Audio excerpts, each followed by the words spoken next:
이제 우리가 있는 그곳에서 우리의 마음과 뜻과 정성을 다해 수요 오전 예배를 하나님께 드리겠습니다.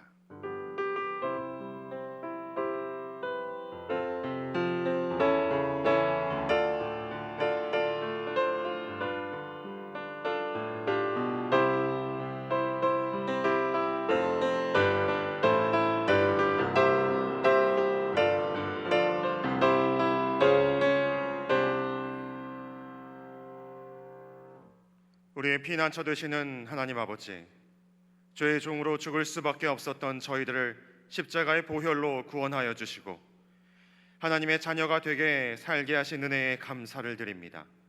저희들이 그 구원의 은혜를 잊지 않고 오직 하나님께만 영광을 올려드리오니 이 예배를 받아 주시옵소서. 또한 오늘의 이 예배가 의무적으로나 습관적으로 드리는 것이 아니라 마음과 뜻과 정성을 다해 드리는 진실한 예배가 되도록 저희들의 중심을 붙잡아 주시옵소서. 예수님의 이름으로 기원하옵나이다.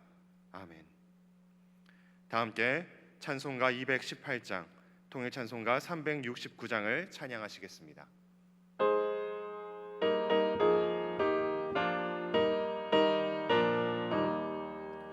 내 마음과 정성을 다하여서 주 너의 하나님을 사랑하라. 내 몸을 아끼고 사랑하듯 형제와 이웃을 사랑하라. 주께서 우리에게 명하시니 그 명령 따라서 살아가리. 널 미워해 치는 원수라도 언제나 너그럽게 사랑하라. 널 핍박하는 자 위에서도 신실한 마음으로 복을 빌라. 주께서 우리에게 명하시니 그 명령 따라서 살아가리. 나 항상 주님을 멀리하고 형제를 사랑하지 못하였다. 이러한 죄인을 사랑하사 주께서 몸버려 죽으셨다. 속죄의 큰 사랑 받으니모 내 생명 다 바쳐 충성하리.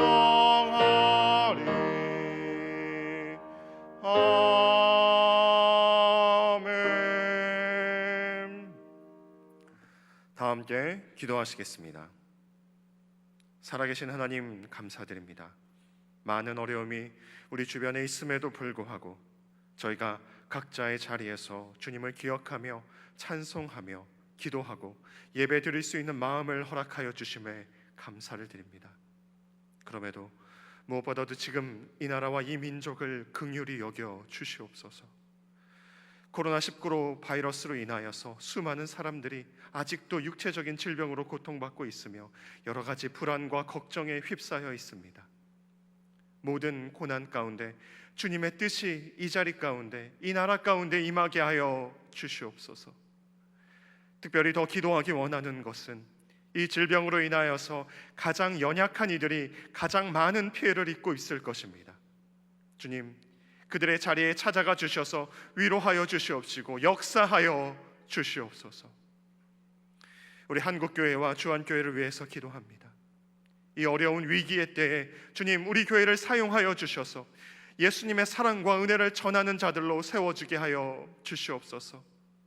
주님의 말씀을 붙잡아 모든 이들의 본이 될 수 있는 교회가 되게 하여 주옵소서. 특별히 우리 올해 주안교회 표어대로 선교적 삶으로 섬기고 치유하는 교회가 되어서 이 어려운 시기에 주님의 말씀을 실천하고 전하는 그 삶을 살아갈 수 있는 교회와 모든 성도 되게 하여 주시옵소서. 이를 위하여 섬기시는 원로 목사님과 위임 목사님의 신원을 강건하게 하여 주시옵시고 섬기는 모든 부목사님들께 함께하여 주시옵소서. 우리 주안교회가 주님의 뜻 가운데 살아나갈 수 있도록 성령님의 지혜를 부어 주시옵시고 늘 동행하여 주시옵소서. 그리하여 우리 교회가 주님의 은혜를 체험하고 사랑을 전하는 교회가 되게 하여 주시옵소서. 주님, 지금 우리가 각자의 자리에서 주님께 예배를 드립니다. 우리는 하나님의 성전이며 하나님의 성령이 우리 안에 계시다고 말씀하셨사오니 이제 우리의 마음을 깨끗하게 하여 주님께로 나아갑니다. 우리의 모든 것 받아 주시옵소서. 그리하여 우리가 지금 이 시간 기도와 간구함으로 주님께 나아갈 때 세상이 줄 수 없는 평안을 우리에게 허락하여 주시옵소서.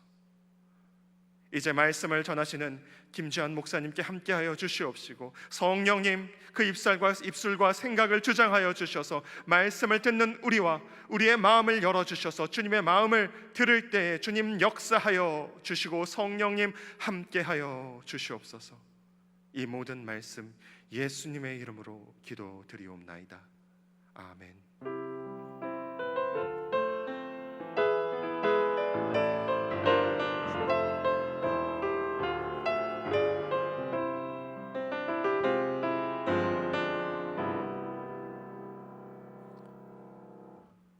오늘 우리에게 주시는 하나님의 말씀은 누가복음 10장 25절에서 37절의 말씀입니다. 신약성경 110쪽에 있습니다. 이제 하나님의 말씀을 봉독하겠습니다. 이 말씀을 봉독할 때 살아계신 하나님의 음성을 다 함께 들으실 수 있기를 바랍니다. 하나님의 말씀입니다. 어떤 율법 교사가 일어나 예수를 시험하여 이르되 선생님, 내가 무엇을 하여야 영생을 얻으리이까? 예수께서 이르시되 율법에 무엇이라 기록되었으며 내가 어떻게 읽느냐? 대답하여 이르되 내 마음을 다하며 목숨을 다하며 힘을 다하며 뜻을 다하여 주 너의 하나님을 사랑하고 또한 내 이웃을 내 자신과 같이 사랑하라 하였나이다. 예수께서 이르시되 내 대답이 옳도다. 이를 행하라. 그러면 살리라 하시니 그 사람이 자기를 옳게 보이려고 예수께 여짜오되 그러면 내 이웃이 누구니이까? 예수께서 대답하여 이르시되 어떤 사람이 예루살렘에서 여리고로 내려가다가 강도를 만나매 강도들이 그 옷을 벗기고 때려 거의 죽은 것을 버리고 갔더라.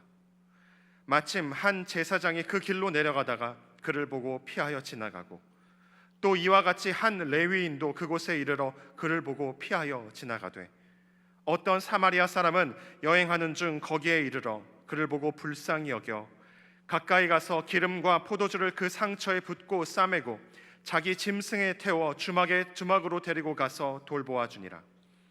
그 이튿날 그가 주막 주인에게 데나리온 2를 내어주며 이르되 이 사람을 돌보아 주라. 비용이 더 들면 내가 돌아올 때에 갚으리라 하였으니 내 생각에는 이 세 사람 중에 누가 강도 만난 자의 이웃이 되겠느냐? 이르되 자비를 베푼 자나이다. 예수께서 이르시되 가서 너도 이와 같이 하라 하시니라. 아멘. 기도하겠습니다. 사랑이 많으신 하나님 아버지, 오늘 이 시간 하나님께 예배드리게 하시니 감사드립니다. 비록 코로나19가 재확산되어 이 시간 이 자리에 함께 모여 예배드리지 못하고 있지만 각자의 자리에서 예배드릴 때 성령님 함께하여 주셔서 은혜 베풀어 주시옵소서. 이제 말씀을 듣고자 합니다. 말씀을 전하는 자가 부족하오니 은혜를 더하여 주셔서 종의 입술을 통해 오직 하나님의 말씀만 전하게 하여 주시옵고 말씀을 듣는 이들의 마음밭이 옥토되게 하여 주셔서 그 말씀이 그들의 마음밭에 떨어져 30배, 60배, 100배로 결실하게 하여 주시옵소서. 하나님께서 이 시간 우리 모두에게 놀라운 은혜 더하여 주실 줄 믿사오며 사랑이 많으신 예수 그리스도의 이름으로 간절히 기도드리옵나이다. 아멘. 할렐루야. 여러분들 안녕하십니까?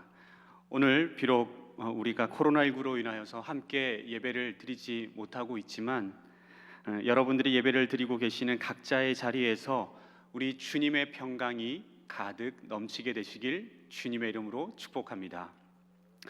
최근 인기에 방영되었던 드라마 가운데 슬기로운 의사생활이라고 하는 그러한 드라마가 있었습니다.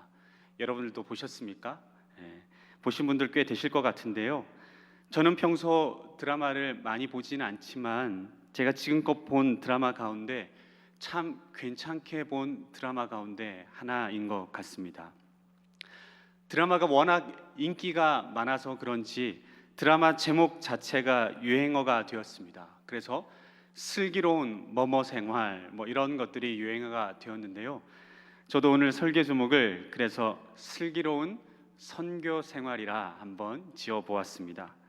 저는 이 드라마를 보면서 참 인상 깊었던 것이 있습니다. 심지어 도전까지 받았는데요. 주인공으로 나오는 5명의 의사들이 삶을 대하는 태도가 남달랐을 뿐만 아니라 그들이 속한 공동체에서 선한 영향력을 끼치고 있었기 때문이었습니다. 한 사람의 아들로서 부모님을 대하는 태도랄지 아니면 부모로서 자녀를 대하는 태도 또는 친구들 서로가 서로에게 대하는 사랑과 인간적인 태도 특별히 의사라고 하는 신분으로서 환자들을 대하는 태도를 보면서 나도 참 본받아야겠구나라는 생각을 하게 되었습니다. 이들의 삶이 사실 너무 완벽에 가까웠기 때문에 진짜 이런 의사 있어? 이런 반문을 일으키기도 하였지만 드라마 제목처럼 슬기로운 의사 생활을 한다라고 하는 것이 어떤 것인지 우리에게 보여주었던 것이죠. 그만큼 슬기로운 의사 생활에 나오는 의사와 같은 자들을 우리 주변에서 찾아보기 힘들다라고 하는 것의 반증이기도 한 것 같습니다. 자신의 삶을 열심히 살아낸다라고 하는 것은 참 멋진 삶인 것 같습니다. 특별히 자신에게 맡겨진 사명을 멋지게 잘 감당해내는 그런 사람들을 보게 되면 참 부럽고 도전이 됩니다. 사랑하는 성도 여러분, 그런데 오늘 예배를 드리고 있는 우리들도 사명이 있는 자들입니다. 그렇기 때문에 우리들도 우리에게 맡겨진 사명을 잘 감당하는 자들이 되어야 하는 그러한 의무가 있다는 것이죠. 그렇다면 우리에게 어떠한 사명이 있습니까?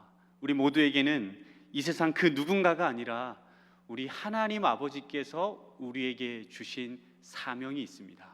그 사명이 무엇일까요? 그것은 바로 우리가 속한 곳에서 선교적 삶을 살아가야 한다는 것입니다. 사랑하는 성도 여러분, 그렇다면 선교적 삶이 무엇입니까? 가끔씩 저에게 물어보시는 성도님들이 계신데요. 전도하는 삶인가요? 그렇게 물어보시는 분들 계시는데 그것도 일부분은 맞습니다. 그런데 그것은 좁은 의미이고 더 넓은 개념이 있습니다.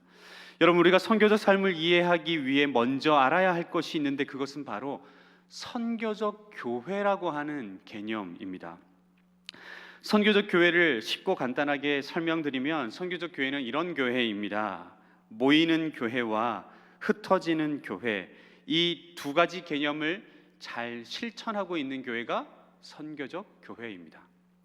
하나님을 사랑하고 하나님께 예배를 드리기 위해 모이는 교회와 이웃을 사랑하고 그 사랑을 세상에 실천하기 위해 흩어지는 교회가 유기적으로 잘 이루어지고 실천하는 교회가 바로 그 선교적 교회인 것입니다.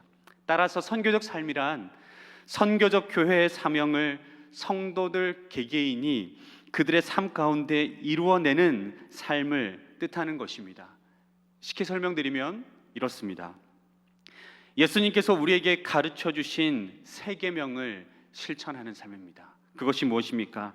하나님을 사랑하고 이웃을 사랑하는 것, 즉 우리 기독교의 핵심 진리를 아는 것으로만 그치는 것이 아니라 세상 속에서 실천하는 삶을 살아가는 것, 그것이 바로 선교적 삶인 것입니다. 하나님을 사랑하여 예배 드리기 위하여 교회로 모이는 삶을 살아가고, 이웃을 사랑하고 그 사랑을 실천하기 위하여 세상으로 흩어지는 삶을 살아가는 것, 그것이 바로 선교적 삶이라고 하는 것입니다.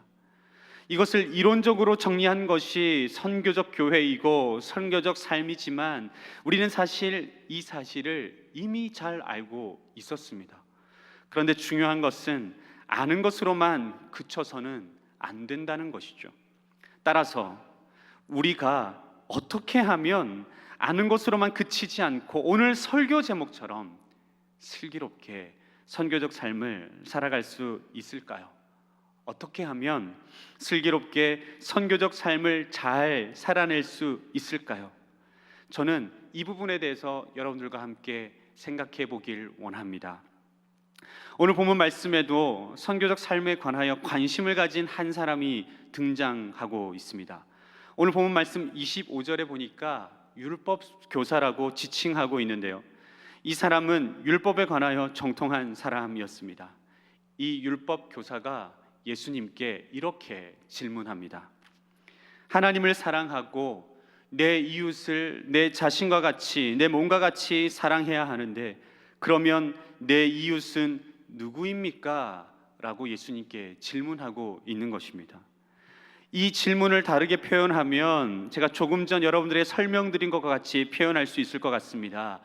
제가 선교적 삶을 살아가고 싶은데, 하나님을 사랑하고 이웃을 사랑하는 삶을 실천하는 삶을 살아가고 싶은데, 그렇다면 제가 선교적 삶을 실천할 대상이 과연 누구입니까? 라고 질문하고 있는 것입니다. 그때 예수님께서 그 율법 교사에게 한 이야기를 들려주십니다. 이 이야기는 저와 여러분 우리 모두가 너무 잘 알고 있는 선한 사마리아인에 관한 이야기입니다. 어떤 사람이 예루살렘에서 여리고로 내려가고 있었죠. 예루살렘은 여리고로 내려가다라고 하는 표현이 나오는 이유가 있는데, 예루살렘은 해발 820m 가량 높은 고산지대에 있던 도시였고, 여리고는 해수면보다 250m나 낮게 있는 도시였습니다. 그렇기 때문에 이러한 표현이 나오는 것입니다. 예루살렘과 여리고는 그 고도 차이가 한 1km 가량 된다는 것이죠. 여리고는 세상에서 가장 낮은 도시인데 예루살렘에서 여리고로 가는 길은 너무 험난해서 그때 그 당시 강도들이 자주 출연했었다고 합니다. 제가 사진을 준비했는데 사진 한번 보여주시겠습니까? 여기 지금 보시는 사진, 예루살렘과 여리고 사이 지역에 있는 유대 광야 지역입니다.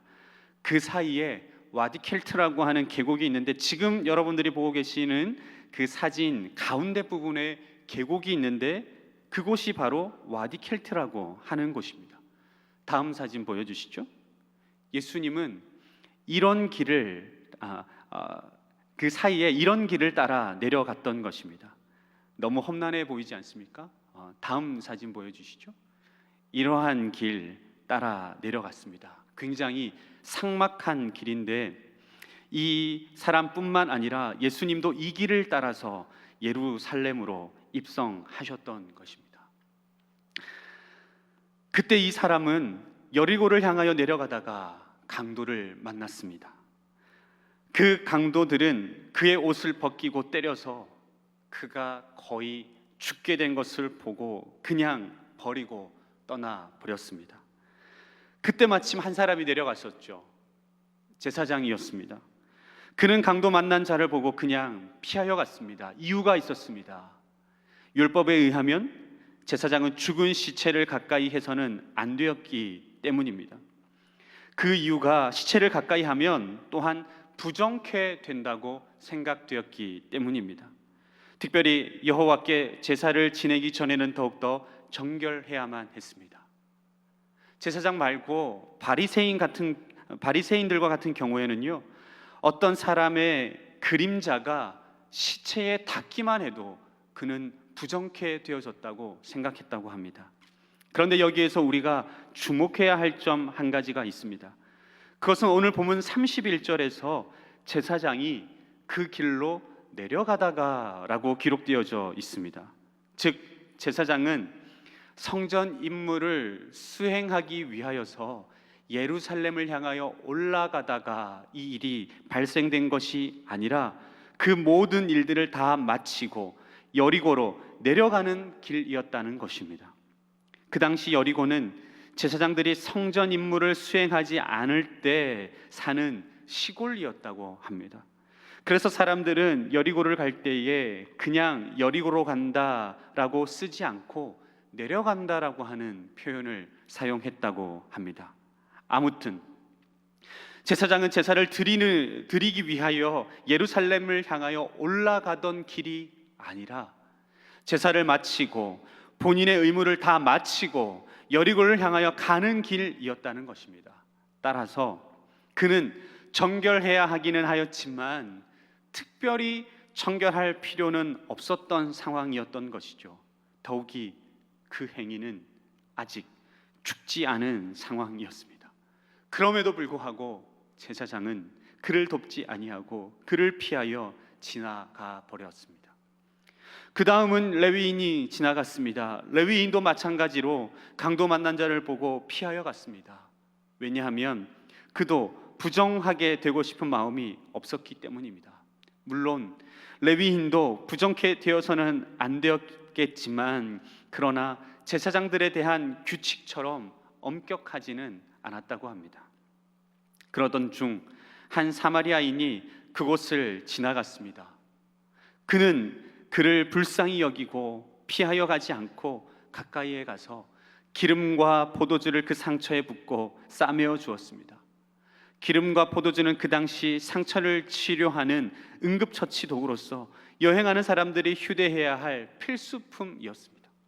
뿐만 아니라 그는 강도 만난 자를 자기 짐승에 태워 주막으로 데리고 가서 돌보아 주고 함께 그곳에서 잠을 자고 이튿날 그가 아직 의식을 회복하지 못하자 주막 주인에게 데나리온 2를 가져다 주며 돌보아 주라고 부탁하고 비용이 더 들면 돌아올 때에 갚겠다고까지 하며 돌아갔습니다. 그런데 우리가 이 본문을 보면서 주목해야 할 것이 하나가 있습니다. 33절에 사마리아인은 여행하는 도중이었다는 사실입니다. 오늘 본문 말씀에서 우리가 알 수 있는 정보는 이것밖에 없습니다. 그가 예루살렘을 향하여 올라갔는지 아니면 여리고로 향하여 내려가던 길이었는지 우리는 알 길이 없습니다. 그러나 그는 여행 도중이었고 35절 말씀과 같이 내가 돌아올 때에 라는 표현이 나와 있는 것을 살펴보게 되면 그는 아직 그가 도착하고자 하는 그러한 목적지에 아직 도착하지도 않았다라고 하는 것을 우리는 추측할 수 있는 것입니다. 뿐만 아니라 당시 예루살렘과 여리고 이 지역 이 사이의 길은 조금 전에도 여러분들에게 말씀드렸지만 강도들이 많이 출몰하였던 위험한 길이었기 때문에 혼자서는 거의 다니지 않았다고 합니다. 따라서 혼자가 아니었을 가능성도 큰 것이죠. 만약 사마리아 사람들에게 일행이 있었다라고 한다면 더 난처한 일이고 그 함께 하였던 그 일행들에게도 민폐를 끼치는 상황이었다는 것입니다. 사랑하는 성도 여러분, 그런데 이 제사장과 레위인에게는 그럴듯한 이유가 있었습니다. 그 두 사람에게 그럴듯한 이유를 가져다 준 것이 무엇이었습니까? 그것은 바로 율법이었습니다. 율법은 반드시 지켜야 하는 것이죠. 그렇기 때문에 율법은 하지 않으면 안 되는, 반드시 지켜야 하는 강제성을 띠는 것들이었다는 것입니다. 강제성을 띠는 율법 앞에서 그것을 지키는 것이 제사장과 레위인에게 우선순위가 되었다는 것입니다. 반대로 생각해 보면 강도를 만난 자를 도와주는 일과 같이 강제성을 띠지 않는 일들은 제사장과 레위인들에게 우선순위가 되지 못했다는 것입니다. 우리가 슬기로운 선교 생활을 함에 있어서 이러한 선교 생활을 제대로 해내지 못하는 이유가 바로 여기에 있습니다. 이웃 사랑을 실천함이 우리의 삶 가운데 강제성을 띠는 것이 아니다 보니 우리의 삶의 우선순위에서 밀려버리는 것들이라는 것입니다. 만약에 죽어가는 사람에게 자비를 베푸는 율법이 있어서 정결법보다 우선하는 율법이었다라고 한다면 과연 제사장들과 레위인들이 그 강도 만난 자를 스쳐 지나갔을까요? 절대로 그렇지 않을 것입니다. 반드시 도와주었을 것입니다. 그러나 그러한 율법이 없었기 때문에 그들은 그냥 지나쳐 버린 것입니다. 뿐만 아니라 우리가 선교적 삶을 살아감에 있어서 방해가 되는 요소가 한 가지 더 있습니다. 그것은 바로 게으름이라고 하는 것입니다. 이 게으름에 대한 부분은 사실 강제성이라고 하는 것과 연관지어서 생각해 볼 수 있는데요. 우리가 진짜 제대로 선교적 삶을 살아가려고 한다면 상당히 부지런하고 성실해야 할 수 있다고 하는 것을 우리는 깨닫게 됩니다.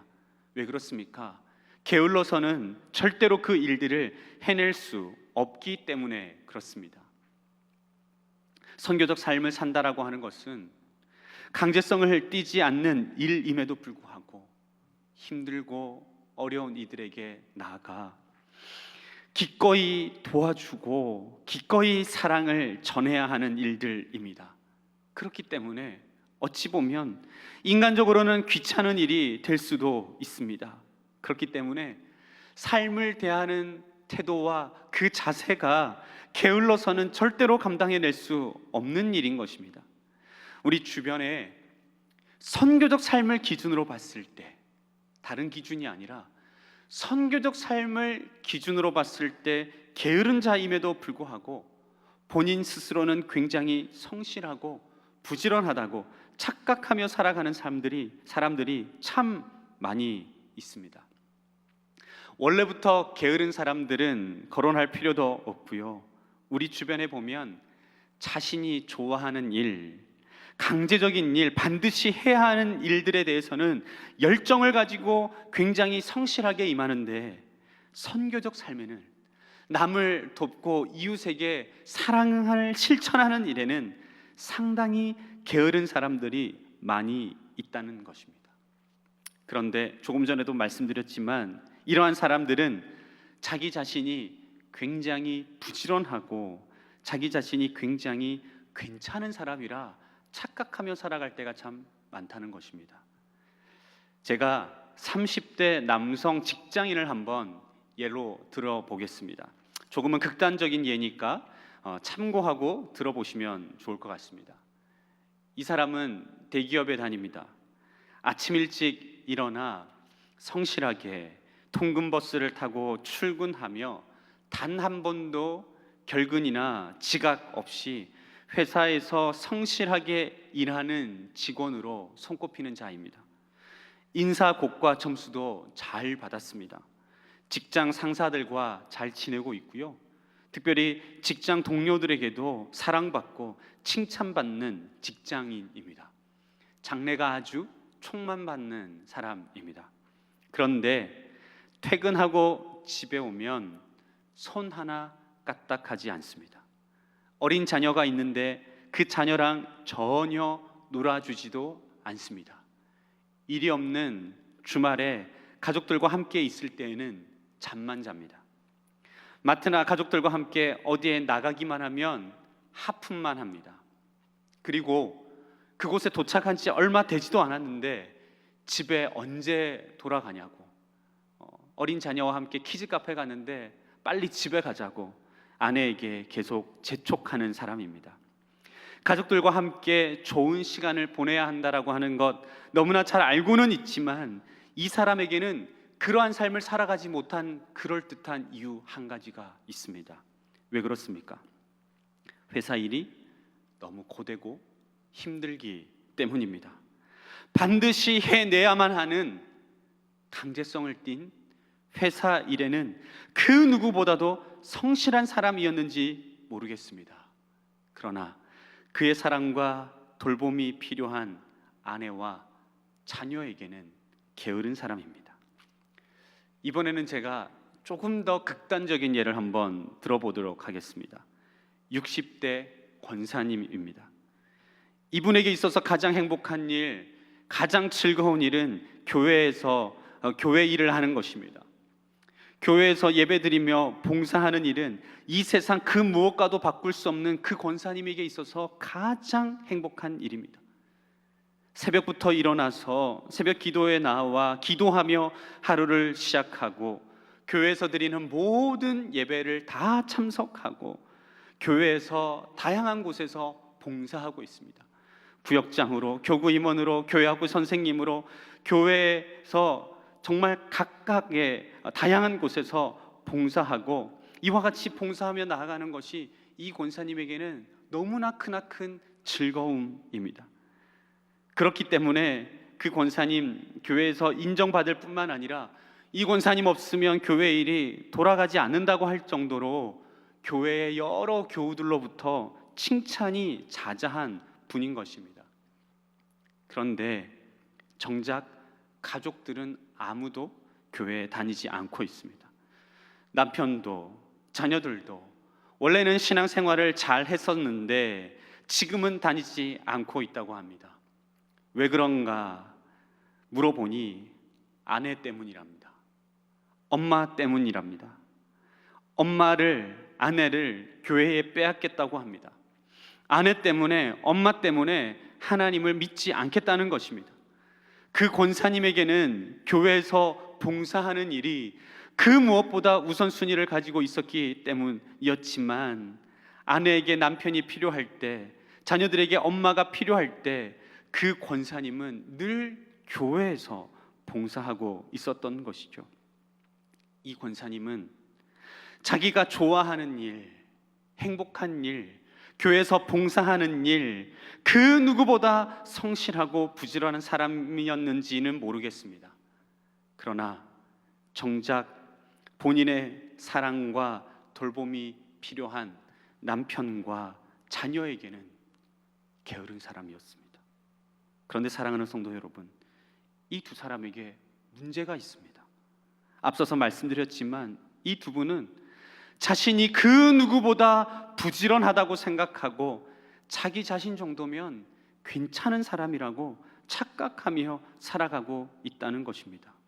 그리고 가정을 잘 돌보지는 못하긴 했지만 그럴듯한 이유가 있었습니다. 회사 일이 힘들었지 않습니까? 교회에서 봉사하는 일이 우선이었지 않습니까? 사랑하는 성도 여러분, 어떤 사람이 진짜 부지런하고 성실하고 멋있는 사람인지 아십니까? 반드시 해야 하는 강제적인 일, 자신이 좋아하는 일에 열정을 갖고 열심히 성실하게 사는 일, 이러한 일은 기본입니다. 그러나 강제적이지 않은 일이지만, 자신이 비록 좋아하는 일은 아니지만, 비록 귀찮고 하기 싫은 일이지만 주님이 원하시는 일이라고 한다면, 자신에게 도움이 필요한 사람이라고 한다면 그들에게 도움을 주고 사랑을 나누어 주는 일, 그러한 일에 부지런하고 진짜 성실한 사람, 진짜 부지런한 사람, 이러한 사람이 진짜 멋진 사람인 것입니다. 이러한 사람이야말로 요즘 젊은 사람들이 말하는 찐이라는 것이죠. 진짜라고 하는 것이죠. 이러한 삶이 살아가고 있는 이 삶이야말로 진짜 선교적 삶이라고 하는 것입니다. 사랑하는 성도 여러분, 사마리아인이 바로 그와 같은 사람이었습니다. 앞서서 설명해 드렸지만 그는 여행 도중이었습니다. 그가 해야 할 일이 있었습니다.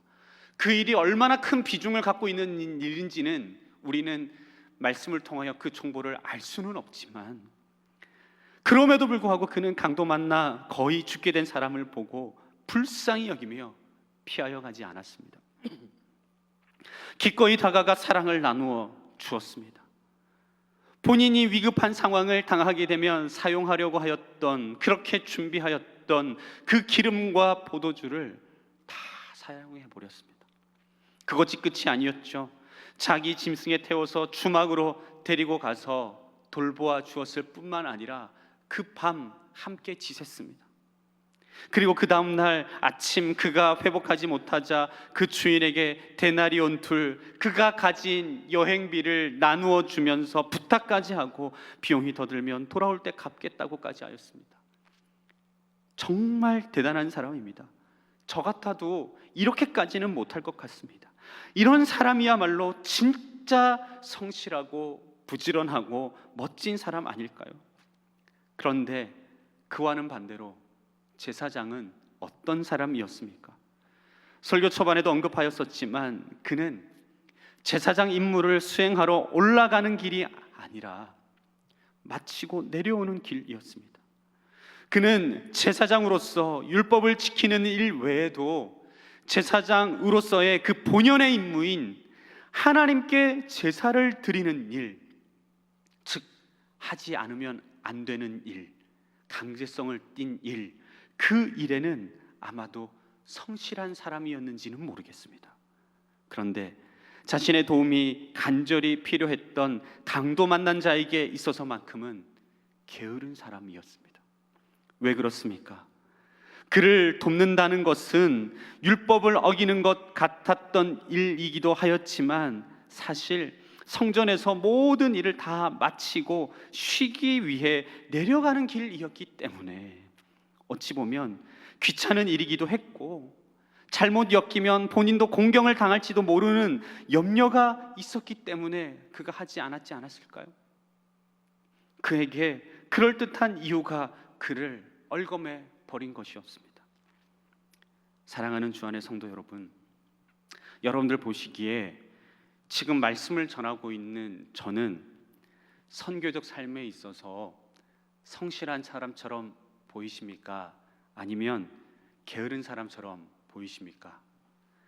영상으로 예배를 드리다 보니 앞 좌석이 텅 비어 있어서 아무도 계시지 않아서 여러분들의 반응을 제가 볼 수는 없지만 그래도 여러분들이 저를 성실한 사람으로 봐주실 줄로 믿겠습니다. 그런데 저는 안타깝지만 선교적 삶에 있어서 그 누구보다 게으른 사람이었습니다. 오늘 본문 말씀 가운데 나오는 제사장과 같은 사람이었습니다. 앞서 언급해드렸던 30대 직장인은 바로 저의 30대 시절을 그대로 말씀드린 것입니다. 저는 하지 않으면 안 되는 강제성을 띤 교회 사역에는 나름 성실하게 살려고 노력했었습니다. 말 그대로 강제성을 띠고 있었기 때문에 열심히 할 수밖에 없었던 것이죠. 무엇보다 제가 하였던 일은 제사장이 하였던 일과 동일한 성격의 일인 하나님의 일을 하였기 때문에, 그리고 제가 하였던 그 하나님의 일이었기 때문에 열심히 사역하려고 노력하였었습니다. 그러나 여러분들도 잘 아시다시피 가정에서의 일은 강제성을 띠는 일이 아니지 않습니까? 그러다 보니 의무감은 없어지고 게을러지고 귀찮고 하기 싫어집니다. 더구나 저를 오랫동안 봐왔던 분들은 잘 아시겠지만 제가 예전에 굉장히 뚱뚱했었습니다. 그래서 체력이 저질 체력이었었죠. 그러다 보니 밖에서 사역하면서 체력을 다 소진하고 집에 돌아오면 잠만 잤다고 보시면 되겠습니다. 저는 이처럼 게으른 남편이었고 게으른 새 아이의 아빠였습니다. 교회에서는 성실한 이미지로 포장하였을지는 모르겠지만 가정에서는 그렇지 못했던 것입니다. 그런데요, 죄송한 이야기이지만 그동안 저는 30대 시절 살아오는 나날 동안 제가 게으르다고 생각해 본 적이 단 한 번도 없습니다. 왜 그럴까요?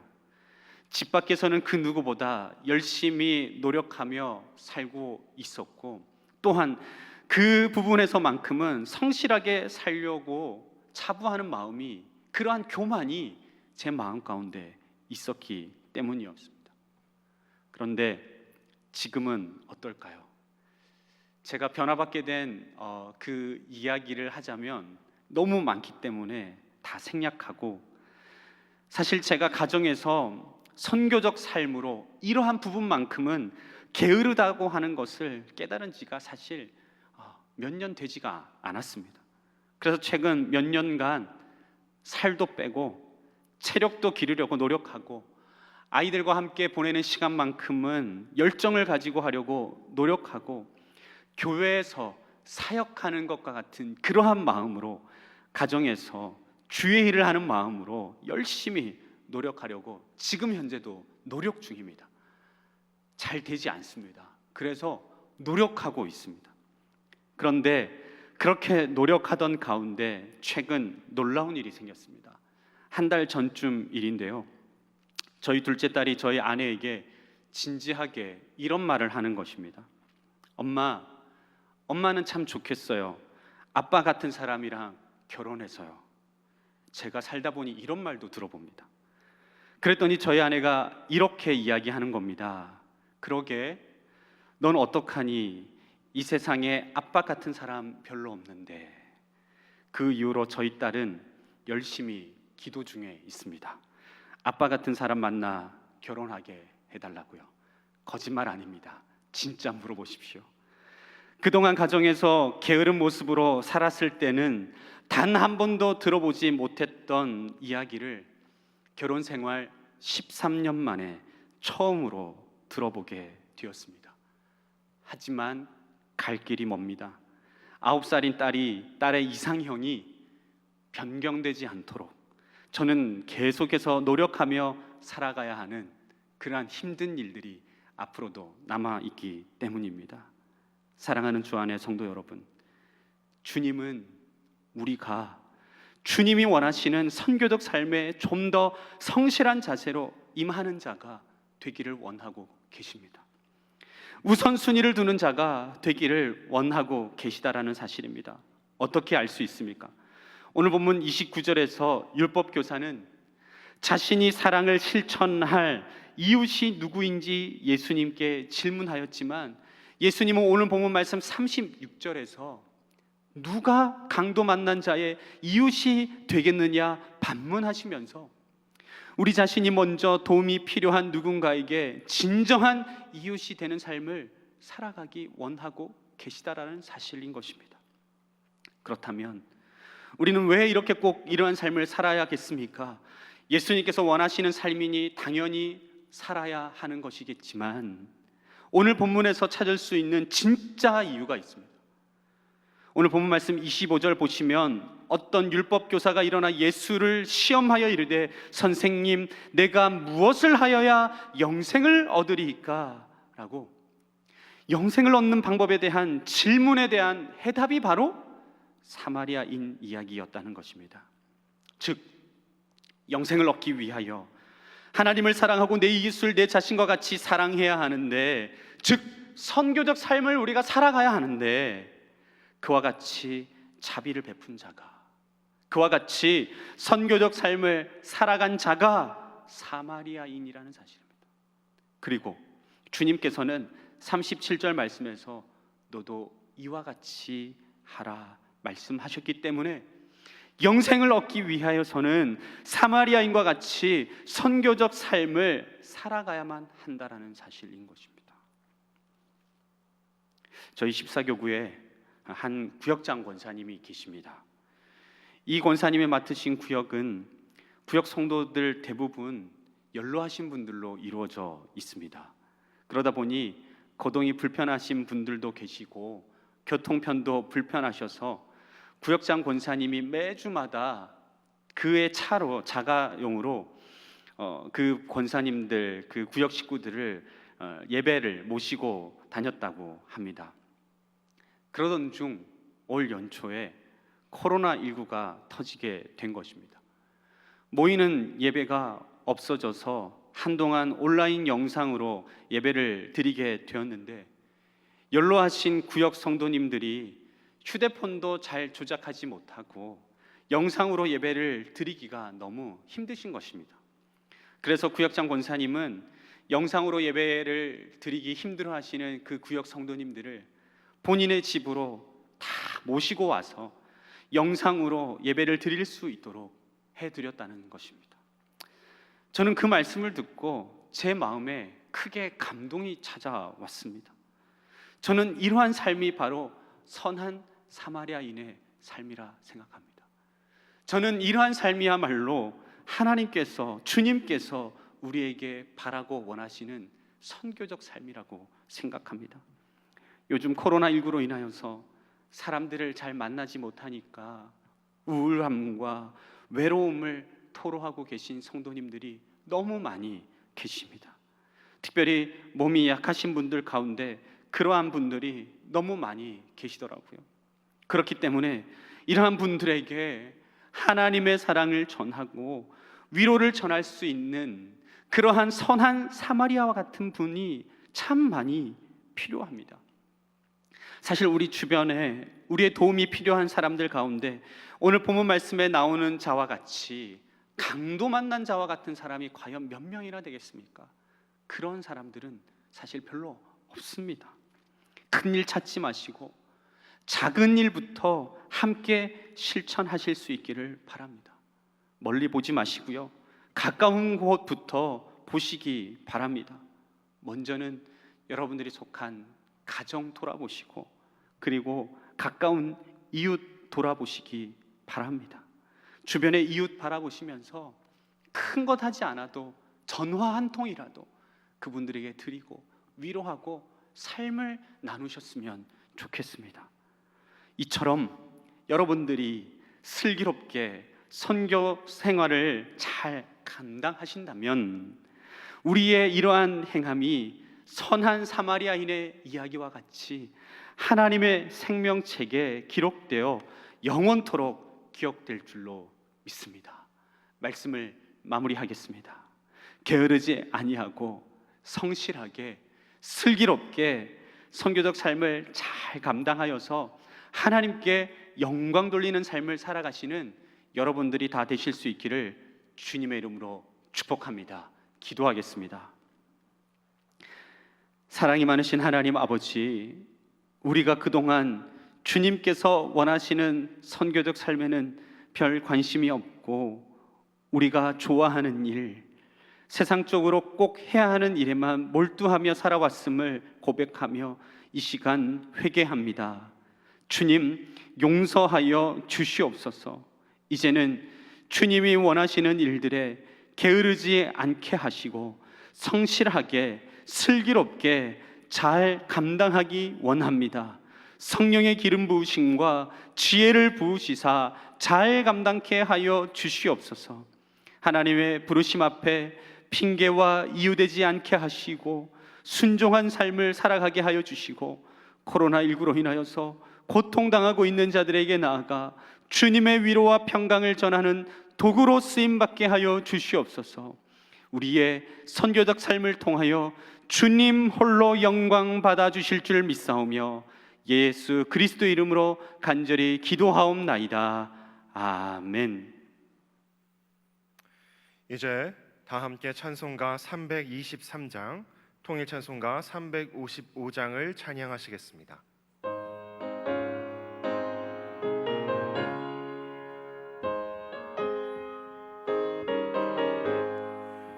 푸른 바다 나서니 어디든지 가오리다. 괴로우나 즐거우나 주만 따라가오리니 어느 누가 막으리까.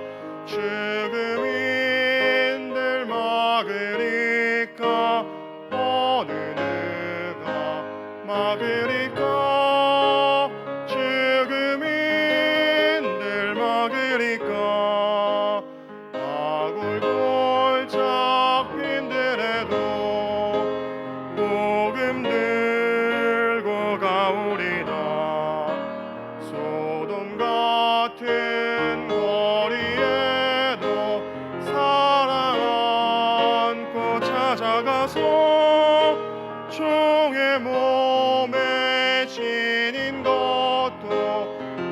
아낌없이 드리리라. 종의 몸에 지닌 것도 아낌없이 드리리다. 존귀 영광 모든 권세 주님 홀로 받으소서. 멸시천대 십자가는 제가 지고 가오리다. 이름 없이 빛도 없이 감사하며 섬기리다. 이름 없이 빛도 없이 감사하며 섬기리다. 아멘. 교회 소식을 영상으로 함께 보시겠습니다.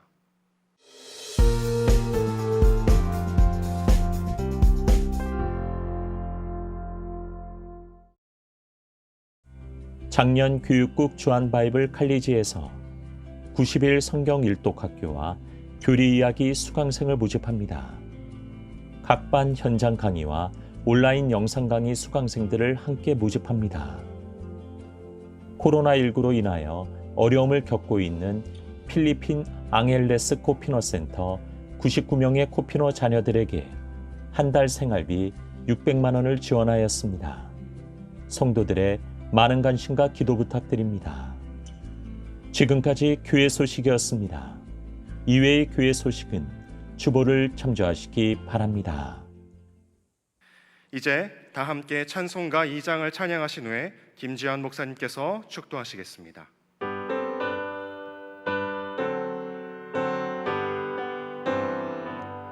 찬양 성부 성자 성령 성삼위일체께 영원 무궁하기까지 영광을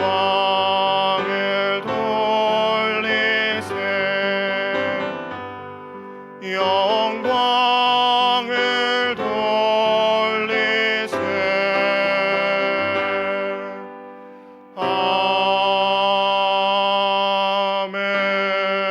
아멘. 이제는 주 예수 그리스도의 은혜와 하나님의 사랑과 성령님의 교통감화 충만 위로하심이 오늘 주신 말씀과 같이 슬기롭게 선교적 삶을 잘 살아가며 게으르지 아니하고 늘 성실하게 하나님께 영광 돌리는 삶을 살아가고자 다짐하는 주 안의 모든 성도들 머리 위에, 특별히 코로나로 인하여 고통과 신음 가운데 있는 성도들 머리 위에, 주한교회와 이 나라와 이 민족 위에 이제로부터 영원토록 함께 하옵시길 간절히 축원하옵나이다. 아멘.